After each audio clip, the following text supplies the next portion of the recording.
Hello students, in the last class we discussed about introduction of use case diagram and sequence diagram. In this class we will discuss how to build a use case diagram and how to build a sequence diagram. A use case diagram is a dynamic or behavior diagram in UML. There are two types of diagrams in the UML: static diagrams and dynamic diagrams. Static diagrams represents the structure of the software system. A dynamic diagram represents the behavior of the software system. So, use case diagram represents the behavior of the software system. Okay. Use case diagrams model the functionality of a system using actors and use cases. Use cases are set of actions, services and functions that the system needs to perform. In this context, a system is a something being developed, operated, such as a website. The actors are people or entities operating under defined roles within the system. So, in this paragraph, you can clearly understand that in any software system, there are two things: use cases and actors.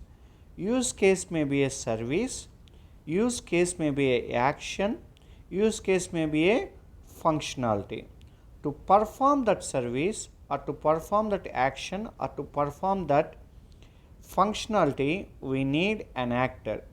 Actor may be a people or persons or an entity which can perform the given service or the action. So the system is the entire software system is divided into two parts: use case part and actors part. Use case diagrams are valuable for visualizing the functional requirement of a system, will translate into design choices and development priorities. Based on use case diagram, one can understand how a software system will going to perform. So, after studying the use case diagram, one can show interest to change his development priorities. They also help identify any internal or external factors that may influence the system should be taken into consideration. Use case diagram may not show the internal or external factors, but after studying the use case diagram, we can understand what are the different factors that can influence on a software system. They also help identify any internal or external factors. They provide a good high level analysis from outside the system. Use case diagram specify how the system interacts with actors without worrying about the details of how the functionality is implemented. That means use case diagram never show any interest on how we are going to develop the software system. That means coding. Use case diagram does not deal with the coding part. Basic use case diagram, symbols and notations. Software system or simply a system is denoted by a rectangle box. In that rectangle box, we can write that system name. Use case is represented by vowels. Uh, in that vowel, we can write the use case names. Generally, almost all the use cases are the verbs. Next notation is the actors. Actors are the users of a system. When one system is the actor of another system, label the actor system with the actor stereotype. If actor itself a system, then that actor is called as stereotype. There are different types of relationships between use cases and actors. Relationships. Use cases share different kinds of relationships. A relationship between two use cases basically a dependency between two use cases. Defining the relationship between two use cases is the decision of the modeler of the use case diagram. This use of an existing use case using different types of relationships reduce the overall effort required in defining use cases in a system. Use case relationships can be one of the following. Generally, dependency is the relationship between the use cases, and almost other relationships are in between actors and use cases. Communicates is the first type of relationship. The participation of an actor in use case is shown by connecting the actor symbol to use case symbol by solid path. That means a simple direct line. The actor is set to communicate with the use case. This is only relationship between actor and the use case. So next relationship is extends. An extends shows the relationship between both the use cases. A relationship between use case A and use case B indicates that an instance of A use case B may include subject to specified in extension. The behavior specified by A, an extends relationship between use cases is depicted with a directed arrow having dotted shaft. This tip of arrowhead points to the parent use case and the child use case is connected at the base of the arrow. For example, validating the user for a system, an individual password is extension of validating password use case as shown in the figure. Includes or uses. When a use case is depicted as using functionality of another use case, this relationship between the use cases is named as an include or uses relationship. In other words, in an include relationship, a use case includes the functionality described in the use case as parts of its business process flow. A uses relationship from use case A to use case B indicates that an instance of the use case will also include the behavior as specified by B. An include relationship is depicted with a directed arrow having dotted shaft. The tip of arrowhead points to the child use case and the parent use case connected at base of the arrow. The stereotype include defines the relationship as an include relationship. The system boundary is potentially the entire system as defined in the requirements documents. For large and complex systems, each module may be the system boundary. For example, for an ERP system, for an organization, each of the modules such as personnel, payroll, accounting, etc. can form a system boundary for use cases specific to each of these business functions. The entire system can span all of these modules, depicting the overall system boundary. Generalization. A generalization relationship is also a parent child relationship between use cases. The child use case in the generalization relationship has the underlying business process meaning, but is an enhancement of the parent use case. In a use case diagram, generalization is shown as a directed arrow with a triangle arrowhead. The child use case is connected at the base of the arrow. The tip of the arrow is connected to the parent use case. This is clearly shown in the figure. First example, use case diagram for the library management system. There are two actors. Member means a student, librarian is the actual librarian. So, a member asks for, that means student asks for the book, then librarian will check the availability of the book. To issue that book, librarian will verify whether that member is valid or not. After the verification, a librarian can issue the book.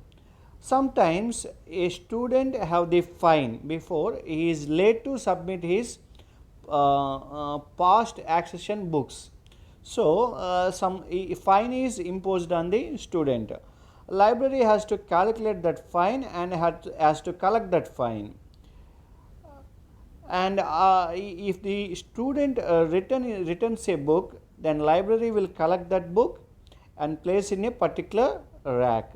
So all these use cases represents the actions can take place in the library. Librarian is the actual librarian, member is the student member. Next example is use case diagram for point of sale system. So there are different actors: supplier, cashier, customer, inventory manager, the general manager. General manager can generate the sales report, reorder depleted inventory. Inventory system manager can operate reorder depleted inventory, updated inventory, and cashier can also check the inventory. Customer will check out after during checkout process. The customer the cashier has to scan the item, calculate the total tax, and has to pay the payment by check, cash, debit card, or by credit card.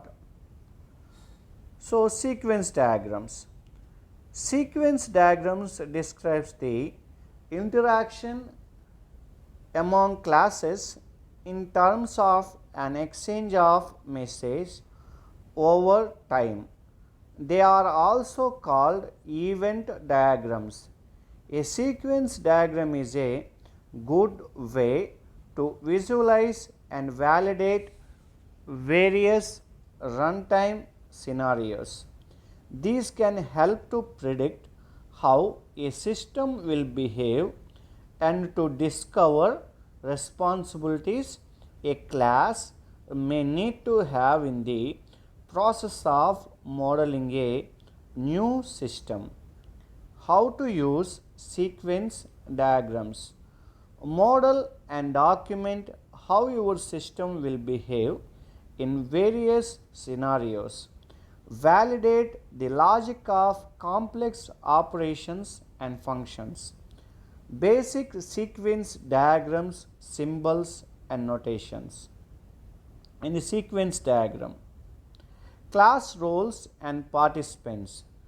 Class roles describes the way an object will behave in context. Use the UML object symbol to illustrate the class roles, but don't list object attribute. Activation or execution concurrence. Activation boxes represents the time an object needs to complete a task. When an object is busy executing a process or waiting for a reply message, use a thin gray rectangle placed vertically on its life. Messages. Messages are arrows that represents communication between objects. Use half arrowed lines to represent asynchronous messages. Asynchronous messages are sent from an object that will not wait for a response from the receiver before continuing its tasks. For message types, we'll see below the example. Object, first object and second object, lifelines, action, lifetime, and the communication arrows. Lifelines. Lifelines are the vertical dashed lines that indicates the object presence over time. Destroying objects. Objects can be terminated early using an arrow labeled destroy. Double arrow that points to an X. This object is removed from memory. When that object lifeline ends, you can place an X at the end of its lifeline to denote destruction occurrence. Loops.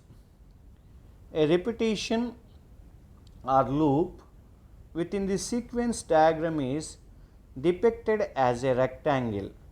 Place the condition for exiting the loop at the bottom left corner in square brackets.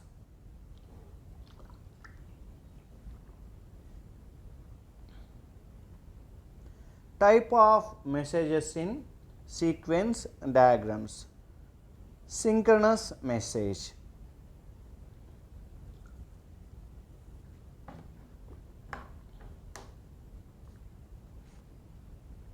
A synchronous message requires a response before the interaction can continue. It's usually drawn using a line with a solid arrowhead pointing from another lifeline. Asynchronous message. Asynchronous messages do not need a reply for interaction to continue. Like synchronous messages, they are drawn with an arrow connecting two lifelines. However, the arrowhead is usually open. There is no return. Reply or return message. A reply message is drawn with a dotted line and open arrowhead pointing back to the original lifeline. Self message. A message an object sends to itself, usually shown as U-shaped arrow pointing back to itself. Create message. This is a message that creates a new object, similar to a written message. Is depicted with the dashed line and an open arrowhead that points to the rectangle representing the object created.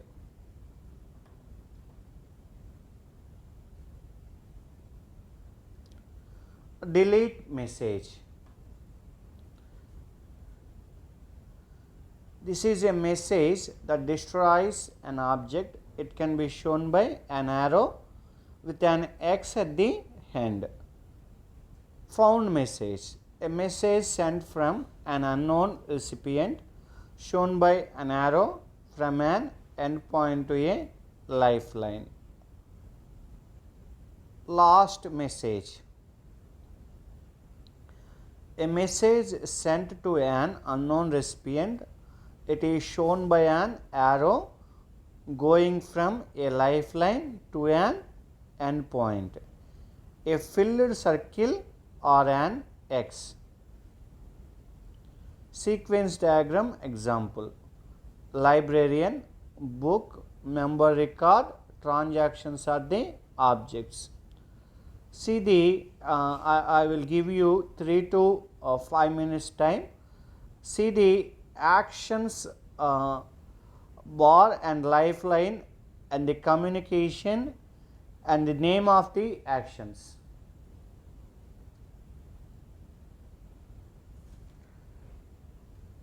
Life lines ఉన్నాయి, actions ఉన్నాయి, అట్లాగే objects ఉన్నాయి. ఆ life line మధ్య ఎలా communication జరుగుతుందనేది ఉంది. ఒకసారి క్లియర్గా స్టడీ చేయండి.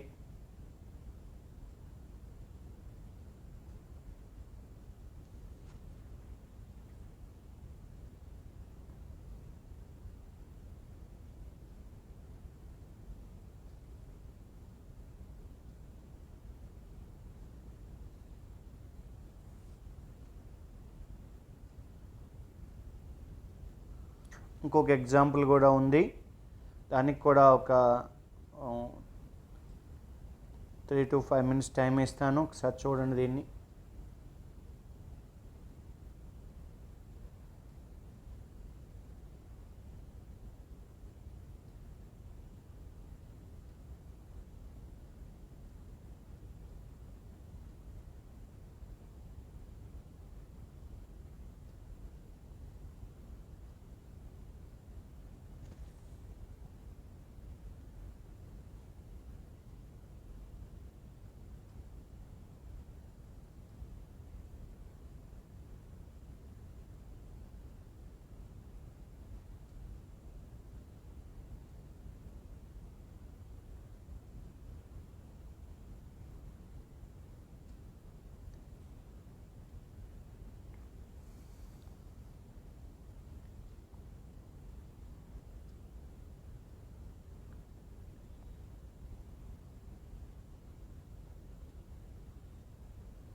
స్టెప్ వైజ్గా అర్థం చేసుకోండి.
ఇంకొక నిమిషం టైం ఇచ్చాను చూడండి.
పాయింట్ ఆఫ్ సేల్ ఎగ్జాంపుల్ ఇది మీకు ఇంకా క్లియర్గా కనపడుతూ ఉండొచ్చు.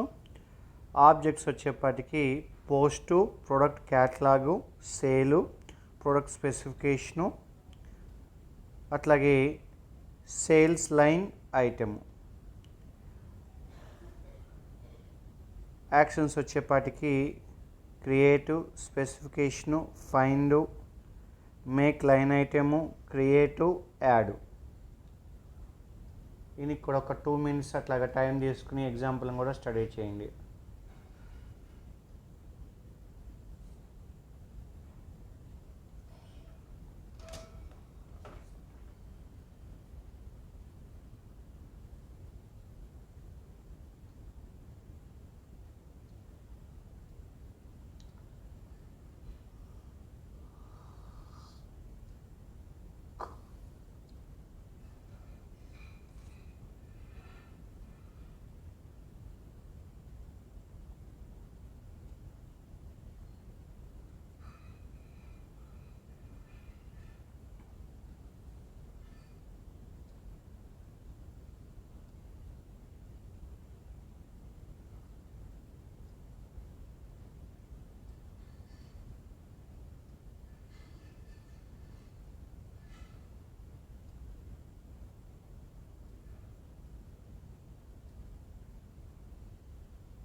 So next diagram is the communication diagram. Just we will discuss today about the introduction of communication diagram. Communication diagram offers the same information as a sequence diagram, but while a sequence diagram emphasizes the time and order of events, a communication diagram emphasizes the messages exchanged between the objects in an application. Sequence diagrams can fall short of offering the big picture. This is where communication diagrams come in and offer that broader perspective within a process. Basic components. Communication diagram offers benefits similar to sequence diagrams, but they will offer a better understanding of how components communicate and interact with each other rather than solely emphasizing the sequence of events. They can be useful reference for business organizations and engineers who need to visualize and understand the physical communications within a program. Try drawing a sequence diagram to model the logic of sophisticated procedure, functions, or operations. Identify how commands are sent and received between objects or components of a process. Visualize the consequence of specific interactions between various components in a process. Plan and understand detailed functionality of an existing or future scenario. The symbols and notations are used in communication diagrams are the same notation for sequence diagram. Square box, that means square represents the objects that make up an application. Lines between the classes instances represents the relationship between different parts of the application. Arrows represents the messages that are sent between the objects. Numbering lets you know in what order the messages are sent and how many messages are required to finish the process. Collaboration diagram for library management systems. So, take 1 or 2 minutes time to study this. This is just extension to the sequence diagram.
Thank you.